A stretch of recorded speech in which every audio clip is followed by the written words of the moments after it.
घर जल कनेक्शन देखना चाहता हूं, ये उनकी देन है। अधिकांश कार्य भारतीय जनता पार्टी के शासन में शुरू हुए थे, जिसका रिबन और फीता अब ये काटते फिर रहे हैं। नौहर जगत के सभी दर्शकों को नमस्कार। स्थानीय जाट भवन में भाजपा की जन आक्रोश यात्रा के दौरान अनेक वरिष्ठ नेताओं सहित जन सैलाब उमड़ा। जनसभा को संबोधित करते हुए सीकर सांसद स्वामी सुमेधानंद ने कहा कि आपके सामने दो विकल्प हैं, एक भाजपा जो राष्ट्रहित तथा विकास और सुशासन की राजनीति करती है, दूसरी ओर कांग्रेस जो भ्रष्टाचार, अपराध और कुशासन की राजनीति करती है। आज क्षेत्र के युवाओं को तय करना है कि उन्हें अपने लिए कैसा भविष्य चाहिए। जिन अधिकारियों कर्मचारियों ने हमारे लोगों का काम अटकाया, उनकी लिस्ट बनाकर पूर्व विधायक अभिषेक मटोरिया, सांसद राहुल कसवा और मेरे को तो अब हमारा समय जल्दी आने वाला है। स्थानीय लोकसभा क्षेत्र के सांसद राहुल कसवा ने कहा, प्रधानमंत्री फसल बीमा का जिक्र करते हुए बताया कि राजस्थान सरकार से नियमानुसार संपूर्ण बीमा राशि लेकर ही रहेंगे। नौहर के पूर्व विधायक अभिषेक मटोरिया ने कहा कि केवल पत्थरों पर नाम खुदवाना ही हमारा काम नहीं है, हमारा उद्देश्य हमने धरातल पर काम करके पूरा किया है, लेकिन अब काम से ज्यादा सुर्खियां बटोरी जाती है। जबकि नौहर विधानसभा की जनता आज भी सड़क, बिजली और सिंचाई पानी की समस्याओं से जूझ रही है। नौहर नगर पालिका में फाइलें दबी जा रही है और वो फाइलें पता नहीं कहां से गायब हो रही है। इस आक्रोश यात्रा में सीकर सांसद स्वामी सुमेधानंद, नोखा विधायक बिहारी लाल बिश्नोई, चूरू सांसद राहुल कसवा, भाजपा जिला अध्यक्ष बलवीर बिश्नोई, विधायक धर्मेंद्र मोची, केंद्रीय उर्वरक एवं रसायन मंत्रालय के स्वतंत्र निदेशक काशीराम गोदारा, पूर्व प्रधान अमर सिंह पूनिया, गुलाब सिंवर, पूर्व चेयरमैन नीलम जोशी, पूर्व मदरसा बोर्ड अध्यक्ष मेहरुनिसा टाक, कैलाश मेघवाल, गंगाराम पारिक, मुरलीधर छिपा, अमित सांखी, छोटूराम सेवक सहित भाजपा के अनेक दिग्गज पदाधिकारी शामिल हुए। स्थानीय नौहर भाजपा कार्यकर्ताओं ने पूर्व विधायक अभिषेक मटोरिया का साफा पहनाकर सम्मान भी किया। जनसभा के बाद एसडीएम को ज्ञापन भी दिया गया। कर रखा है कि पुराना है तो शायद अशोक गहलोत जी ने भी ये पक्का सोच रखा है कि राजस्थान को भी कांग्रेस मुक्त बनाकर ही जाऊंगा। मलिया मेट करने पर लगे हुए हैं। कोई भी जन कल्याण का और जनता के हित का काम, सभी को इसका कारण भी पता है। मेरा तो यही मानना है कि हमारे नौर में भी एक नया सूरज का उदय होना चाहिए और जो इस अंधेरे को मिटाकर अपना उजाला फैलाए और नौर का विकास करे। धन्यवाद। तैयारी की ना किसी भी, चाहे मैं अल्पसंख्यक से हूँ, लेकिन अल्पसंख्यकों के लिए जो कांग्रेस सरकार दावा करती है कि हम लोग अल्पसंख्यकों के लिए जीते हैं और हम अल्पसंख्यक हमें ही वोट देते हैं, मैं आपको ये बता दूं एक भी ऐसा विभाग नहीं है। यहाँ तक कि केंद्र की अल्पसंख्यक छात्रवृत्ति ही अभी तक आई है।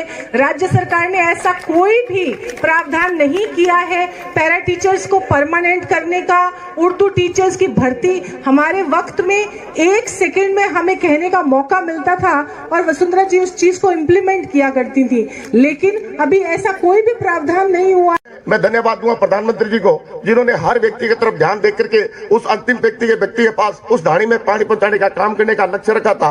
परंतु ये राजस्थान सरकार उस लक्ष्य पर डिसाइन हो गई है और जो भारत सरकार, ये सारा दृश्य आपके सामने विस्तार से आपको मंच से बताया गया। मैं तो दो बात कहना चाहूंगा कि केंद्र की हमारी सरकार, मोदी जी की हमारी सरकार और उसके विकास कार्य और ऐसी एक राजनीतिक पार्टी के आप सदस्य हैं, हम सबको गर्व होना चाहिए कि हमारी ऐसी राजनीतिक पार्टी है जिसका मंच लगता है तो सबसे पहले भारत माता की जय बोली जाती है, उसके बाद में वंदे मातरम बोला जाता है। उसमें आपके यहाँ से भी कार सेवा में कोई लेके गया होगा, कोई शहीद हुआ होगा। हमारे स्वाभिमान की बात है, आस्था का प्रतीक राम है और ये रोम से आने वाले माँ बेटे कहते हैं अब सिया राम बोलना पड़ेगा। ये हमें सिखाएंगे कि क्या बोलना पड़ेगा और क्या नहीं बोलना पड़ेगा। जो कल तक दिल्ली में सत्ता थी तो ये एफिडेविट दिया करते थे कि राम हुए ही नहीं, राम सेतु था ही नहीं। ये राम से आने वाले माँ और बेटे हमें बताएंगे कि राम हुए कि नहीं, राम सेतु था कि नहीं। आज वो हमारे स्वाभिमान का प्रतीक मर्यादा पुरुषोत्तम राम का भव्य मंदिर अयोध्या में बन रहा है। शिलान्यास भी हो गया और उद्घाटन की तारीखें भी तय हो गई। स्वामी जी के, राहुल जी के नेतृत्व में हम सब चलेंगे। इसलिए वो राहुल गांधी अगर जोड़ने की बात करता उसमें कोई दम नहीं, ये हमारा राहुल बात करेगा जोड़ने की। इसने जोड़ने की बात हमारी संस्कृति में, हमारे संस्कारों में है। इसलिए इस फर्क को समझना होगा। कौन आपके विकास की बात करता है, कौन आपके लिए संघर्ष करता है, कौन आपके लिए लड़ता है, दिन रात एक करता है, इस बात को समझना होगा। ये नौहर की चौपाल पे बैठे हजारों नौजवान, हजारों कार्यकर्ता, बुजुर्ग सब बैठे हैं। थोड़े अरसे पहले नौहर में भी कोई घटना हुई, कोई बहन बेटियों को छेड़ते हुए किसी ने रोकने का काम किया, तो जो धर्मेंद्र जी ने बात की कि पुलिस का इकबाल की स्थिति बात की, पुलिस की वर्तमान स्थिति बताई, कहां है पुलिस का इकबाल? जो थाने पे लिखा करते हैं कि अपराधियों में भय, आमजन में विश्वास, कहीं देखा आपने पिछले 4 वर्षों में? चिंता करने आ रही है बिहारी जी बिश्नोई किसान नगर दे ही है जिका रामेश्वर जी की गुड्डी ने पटक दियो, तकड़ो आदमी वही है अपने बीच में। आपने तो बिहारी लाल बिश्नोई जी को है एक बहुत मिसाल पेश करी। जो लोग इस घमंड में घूमते थे कि हमें कोई हरा नहीं सकता, बड़ी सादगी के एक सरलता के बीच में रखे। और ऐसे ही अपने धर्मेंद्र भाई, मैं भी धीरे घर घर जल कनेक्शन देखना चाहता हूँ, ये उनकी देन।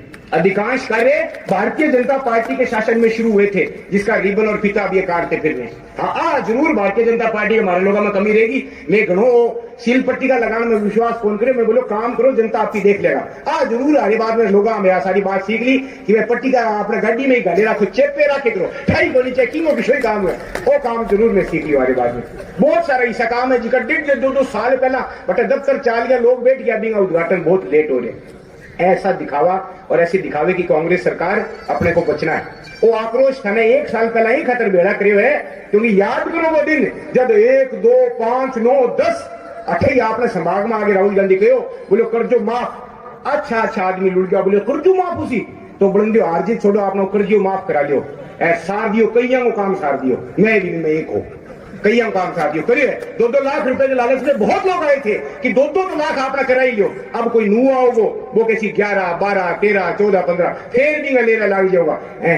ऐसी गलती नहीं करनी। केंद्र में भारतीय जनता पार्टी और राजस्थान में भारतीय जनता पार्टी होगी तो सर्वांगीण विकास, चहुमुखी विकास, सबका विश्वास और सबका प्रयास जो नारा है वो तभी सफल हो पाएगा। आज अशोक गहलोत की सरकार केवल एक काम कर रही है, कौन बनेगा मुख्यमंत्री। पायलट साहब ये देखा है कि गहलोत साहब की अगर कमी निकलेगी तो मुझे 1 साल के लिए मुख्यमंत्री बना के मेरे नेतृत्व में चुनाव लड़े। अशोक गहलोत ये उम्मीद रखते हैं कि राहुल गांधी इस भारत जोड़ो यात्रा में नाराज ना हो, ताकि मैं 1 साल के लिए मुख्यमंत्री बने रहूं। साल तो गरीब किसान का काम करने का तुम्हारा कर्तव्य बनता है, और उसके बाद तुम यदि उन 200 मुख्यमंत्रियों की बात मानोगे तो हम भी जानते हैं राज कैसे चलता है, वो सत्ता हमारे भी आने वाली है। इसलिए आपसे कहना चाहता हूं कि एक की सूची बना लो इनकी, कोई भी कर्मचारी है किसी भी तरह का, छोटे से बड़ा तक, और राहुल जी को और अभिषेक को पकड़ा देना, और कोई कसर रह जाए तो मुझे दे देना। मैं आपसे निवेदन करना चाहता हूं। अंत में आपसे मैं यही निवेदन करना चाहता हूं कि 1 साल की बात नहीं है बंधुओं। कई बार होती है कि भाई दिसंबर में चुनाव। अशोक गहलोत की सरकार की गर्दन सीपी जोशी के हाथ में है। 92 एमएलए रिजाइन कर चुके हैं। हाईकोर्ट में मुकदमा है, बिहारीलाल जी को पता है। 2 तारीख को केस है, अभी सुनवाई है 2 तारीख को। हो सकता है 2 तारीख को हाईकोर्ट आदेश कर दे कि सीपी जोशी 92 विधायकों के एमएलए स्वीकार करें, और नहीं करें अगर किसी कारण से राहुल गांधी या सोनिया गांधी ने अगर अशोक गहलोत को कह दिया तो रिजाइन दे दे, बंधुओं उसका रिजाइन तो आएगा ही नहीं। सीपी जोशी 92 एमएलए के रिजाइन स्वीकार कर लेगा और 1 महीने के भीतर सरकार जमीन पर आ जाएगी। आपको चुनाव लड़ने की तैयारी रखनी है। इसलिए जरूरी नहीं ये सरकार 11 महीने चलेगी, कभी भी पड़ सकती है, कभी भी गिर सकती है, क्योंकि इसकी गर्दन दूसरे के हाथ में आ चुकी है। सीपी जोशी विधानसभा अध्यक्ष के हाथ में आ चुकी है, हाईकोर्ट के हाथ में आ चुकी है, और घबराए हुए पूरी तरह से घबराया हुआ आदमी। अब मैं आपसे निवेदन करना चाहता हूं, जो लोग भगवान राम को गाली निकालते थे, राम हुआ ही नहीं। अब अशोक गहलोत कहता है जय सिया राम बोलो। अरे जय सिया राम तो हम बोलेंगे, हम तो शुरू से जय श्री राम और जय सिया राम बोल रहे हो, लेकिन तुम तो रावण की बोलते थे, तुम तो कहते थे राम हुआ ही नहीं। आज तुम्हें राम आया है, याद आ गया राम, इसलिए राम का नाम भी लेंगे, सीता का नाम भी लेंगे, ये कृष्ण का नाम भी लेंगे, ये शिव का नाम भी लेंगे, सारे देवताओं के नाम लेंगे। राहुल गांधी जनेऊ निकाल कर दिखाने लग गया कि मैं तो जनेऊधारी ब्रह्मचारी हूं, मैं जनेऊधारी पंडित हूं। मैं पूछना चाहता हूं, मैं दिल्ली में था, हमने लाठियां खाई पुलिस की। पोप को बुला करके जब ये 9 साल का था, इसके इनका बपतिस्मा करवाया।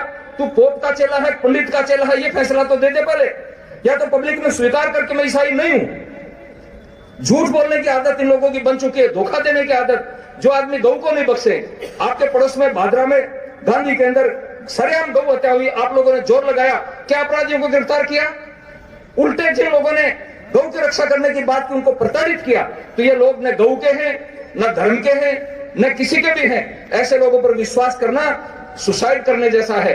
इसलिए आपसे निवेदन करना चाहूंगा कि आने वाले समय में अपने को ताकत के साथ, मजबूती के साथ इनके खिलाफ खड़े रहना है और कुछ घुसपैठिए लोग जो पिछली बार भाग गए थे वापिस आने की कोशिश करेंगे। अब बहुत से लोग होते हैं रंग बदलू, पहले सरपंच उधर थे, सरकार आती दिखाई दे रही होगी तो आपकी तरफ आने की कोशिश करेंगे। इसलिए छान छान करके लेने की कोशिश करना, नहीं तो फिर भागने की कोशिश करेंगे। तो आपसे मेरा ये निवेदन है कि हर कदम पर सावधान रहने की जरूरत है। आपने मेरी बात सुनी, हमारे नेताओं की बात सुनी, बहुत बहुत धन्यवाद आपका। और आपसे पुनः निवेदन करूंगा कि अब अपने को बैठना नहीं है, यहाँ से जाने के बाद एक एक सबूत। प्रदेश नेतृत्व से विचार विमर्श के बाद में ये तय किया था कि राजस्थान सरकार के 4 साल जो नकारात्मक हुए हैं, इन 4 साल की विफलताओं को बताने के लिए पूरे प्रदेश में एक यात्रा निकालनी है और उस यात्रा का नाम दिया जन आक्रोश यात्रा। वो यात्रा निकली, हमारा उद्देश्य था प्रदेश के 2 करोड़ लोगों तक पहुंचने का।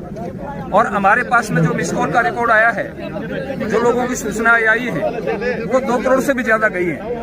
एक सफलतम यात्रा रही। उसके बाद में विचार आया कि अब जनसभाओं का कार्यक्रम रखना है, तो प्रत्येक विधानसभा में एक जन आक्रोश रैली के रूप में जनसभा का कार्यक्रम किया गया। आज नौर में कार्यक्रम था, बड़ी संख्या में पूरी विधानसभा के लोग पहुंचे और लोगों में जोश था, आक्रोश था। ये आक्रोश कायम रहेगा और 2023 में जब ये चुनाव आ रहा है, इस चुनाव में कांग्रेस की सरकार को उखाड़ फेंकेंगे। पिछले चुनाव में जो पिछले से पिछला था, उसमें हमारी 163 सीटें थी, लेकिन गुजरात के रिजल्ट को जब हम देखते हैं तो इस बार हम 250 पर जाएंगे। प्रचंड बहुमत से भाजपा की सरकार बनेगी और जो विकास के काम ब्रेक हो गए हैं, रोक दिए गए हैं, फिर उनको गति मिलेगी और प्रदेश का विकास होगा। स्वामी जी, जन आक्रोश यात्रा के दौरान जब लोगों में मुख्यमंत्री का कौन सा चेहरा सामने उभर करके आ रहा है भारतीय जनता पार्टी का? हमारा संगठन जी एक ऐसा संगठन है जो सामूहिक निर्णय लेता है। जी, हमारे संगठन में कांग्रेस वाली हालत नहीं है कि एक दूसरे को गालियां निकालें। हमारा केंद्रीय नेतृत्व जो निर्णय करेगा, जो तय करेगा किसके नेतृत्व में चुनाव होगा, कौन मुख्यमंत्री बनेगा, ये हमारे राष्ट्रीय नेतृत्व का फैसला है। और वो विधानसभा के चुने हुए विधायकों से परामर्श करके तय करेंगे। ये हमारा मुख्यमंत्री का विषय जो है, ये केंद्रीय नेतृत्व पहले कह चुका है, इस बारे में कई बार स्टेटमेंट दे चुके हैं। हमारे यहाँ कोई विवाद नहीं है मुख्यमंत्री का, उनका विवाद है कांग्रेस का। हमारे यहाँ किसी प्रकार का कोई विवाद नहीं है। हम एकजुट होकर के लड़ाई लड़ेंगे और अपनी सत्ता वापस लेके आएंगे। धन्यवाद। जो शासन है, जो पूर्णतया विफल रहा, नकारा रहा, किसी प्रकार के कोई बहुत लंबे चौड़े विकास कार्य नहीं देखने को मिले, उसके विरुद्ध नोर में रखी गई। मैं धन्यवाद दूंगा। आज भारी संख्या में इस कड़कड़ाती सर्दी में पूरे ग्रामीण लोग, शहर के लोग आए हैं, इस रैली को कामयाब बनाया। निश्चित रूप से आगामी वर्ष में सबने यहाँ इस आक्रोश यात्रा के माध्यम से प्रण लिया है कि इस गूंगी बहरी कांग्रेस सरकार को बहुत जल्दी अब राजस्थान से विदाई देने का समय आ गया। धन्यवाद सर। किसान का साइन किया हुआ है। ऐसे के अंदर प्रधानमंत्री फसल बीमा योजना की जो गाइडलाइन साफ कहती है, आप सैटेलाइट के आंकड़ों की रिपोर्ट तभी मांग सकते हो जब ऐसी कोई विभिन्न ऐसी परिस्थितियां आ जाएं जहां पे प्रॉपर्टी न कर पाए हों। जब 45% प्रॉपर्टी हो चुकी, सिग्नेचर हो गए, उसके बावजूद भी राजस्थान की सरकार ने किसानों का धोखा किया और किसानों के आवाज को दबाते हुए बीमा कंपनी की आवाज सुना और उनकी रिपोर्ट को स्वीकार कर लिया। हमने इसी खिलाफ में मंत्री महोदय से बात करी, पार्लियामेंट में मुद्दा उठाया है और कलेक्टर को कहा है, कमिश्नर को भी कहा है हमने कि आप किसान के साथ दगा नहीं करेंगे। क्लेम आना है किसान का, कोई मुद्दा नहीं है। क्लेम क्रॉप कटिंग के आधार पे आए, इस बात की लड़ाई लड़ रहे हैं और मुझे पूरी उम्मीद है कि राजस्थान सरकार के एग्रीकल्चर कमिश्नर और मंत्री महोदय जागेंगे और किसानों के साथ में अन्याय नहीं, न्याय करने का काम करेंगे। और न्याय है क्रॉप कटिंग के आधार पर क्लेम दिया जाए, न कि ऐसे ही आप सैटेलाइट के आंकड़ों का एवरेज निकाल दोगे, वो हम क्लेम स्वीकार नहीं करेंगे। आपने चूरू के साथ भी धोखा दिया, उसमें तो कलेक्टर महोदय ने रिपोर्ट ही नहीं दी, रिपोर्ट ही क्लेम मिलने के बावजूद दी। यहाँ पे अभिषेक और हम सब लोगों ने जब बात रखी दिशा मीटिंग में, तब कलेक्टर महोदय ने रिपोर्ट दी है। उसके आधार पर साफ बात दर्शाती है, सरकार के आंकड़े दर्शाते हैं कि क्लेम क्रॉप कटिंग के अंदर बीमा कंपनी मौजूद रही है, तो किस हक से उनकी स्वीकार कर लिया अपने एप्लीकेशन। ये सबसे बड़ा मुद्दा है, इसको लेकर हम मिले हैं और मुझे पूरी उम्मीद है हमें न्याय मिलेगा।